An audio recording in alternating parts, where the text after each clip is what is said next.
Look what we got.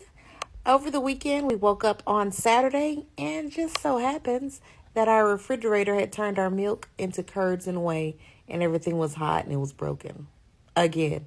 So we trottled over to the Lowe's, and I saw this refrigerator, and my husband said, I can get it.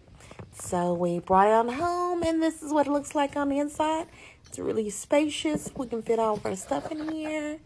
But wait, we probably need to wipe the outside off all our fingerprints.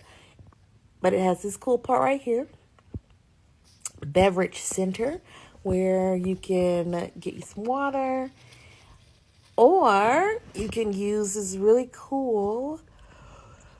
I'm tired from lifting this refrigerator. Just kidding.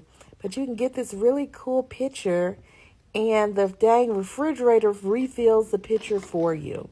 I probably should have scooped the camera over a little bit, but I didn't because I'm not a professional camera person.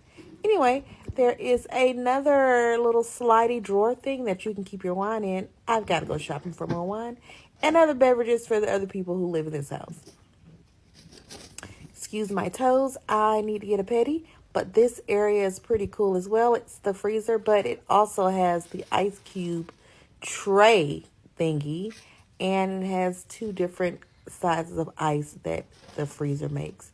And then this bottom part is where you put all your other groceries. I like it.